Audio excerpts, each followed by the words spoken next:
ನಮಸ್ಕಾರ ವೀಕ್ಷಕರೇ, Karnataka examination ಅಥಾರಿಟಿಯ mop up ರೌಂಡ್ಗೆ ಸಂಬಂಧಪಟ್ಟ ಹಾಗೆ ಹೈಕೋರ್ಟಲ್ಲಿ ಕೇಸ್ ನಡೀತಾ ಇದ್ದು ಇವತ್ತಿನ ವಿಚಾರಣೆ ಬಗ್ಗೆ ನನಗೆ ತಿಳಿದಿರೋ ಮಟ್ಟಿಗೆ ನಮಗೆ ಮಾಹಿತಿ ಶೇರ್ ಮಾಡ್ತೇನೆ.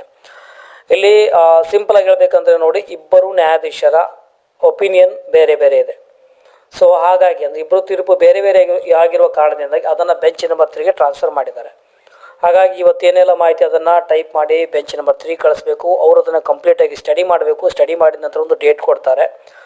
ಸೊ ಅದಕ್ಕಿಂತ ಮುಂಚೆ ಮತ್ತೆ ಇಲ್ಲೇನು ಕೆ ಇ ಆಗಿರ್ಬೋದು ಮತ್ತು ಆಮೇಲೆ ಯಾರು ಪಿಟಿಷನ್ ಅಪ್ಲೈ ಮಾಡಿದವರು ವಿದ್ಯಾರ್ಥಿಗಳು ಅದನ್ನು ಮತ್ತೆ ಇನ್ನೊಂದ್ಸಲ ಕೇಸ್ ಹಾಕಬೇಕಾಗತ್ತೆ, ಮತ್ತೊಂದ್ಸಲ ಅಪ್ಲೈ ಮಾಡಬೇಕಾಗತ್ತೆ. ಆವಾಗ ಒಂದು ಡೇಟ್ ಬಂದಾಗ ಅವ್ರೇನು ಫೈನಲ್ ಕೊಡ್ತಾರೆ ನೋಡಿ, ಬೆಂಚ್ ನಂಬರ್ 3ನಿಂದ ಬಂದಿರುವಂತಹ ಫಲಿತಾಂಶ ಅದೇ ಫೈನಲ್ ಆಗಿರುವಂಥದ್ದು. ಇಲ್ಲಿ ಇಬ್ಬರು ನ್ಯಾಯಾಧೀಶರ ಈ ಒಂದು ಒಪಿನಿಯನ್ ಬೇರೆ ಬೇರೆ ಆಗಿದೆ.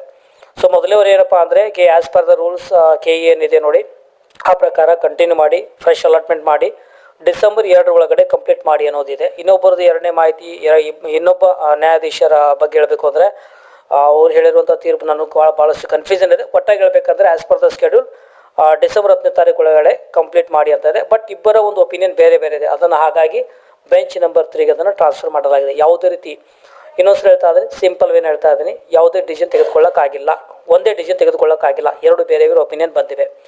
ಬೆಂಚ್ ನಂಬರ್ 3ಗೆ ಟ್ರಾನ್ಸ್ಫರ್ ಮಾಡಿದರೆ ಅಲ್ಲಿ ಸಿಂಗಲ್ ಜಡ್ಜ್ ಅದರ ಬಗ್ಗೆ ಸ್ಟಡಿ ಮಾಡಿ ಅವ್ರು ಏನು ಫೈನಲ್ ಹೇಳ್ತಾರೋ ಅದೇ ಫೈನಲ್ ಡಿಸಿಷನ್ ಆಗಿರುವಂಥದ್ದು.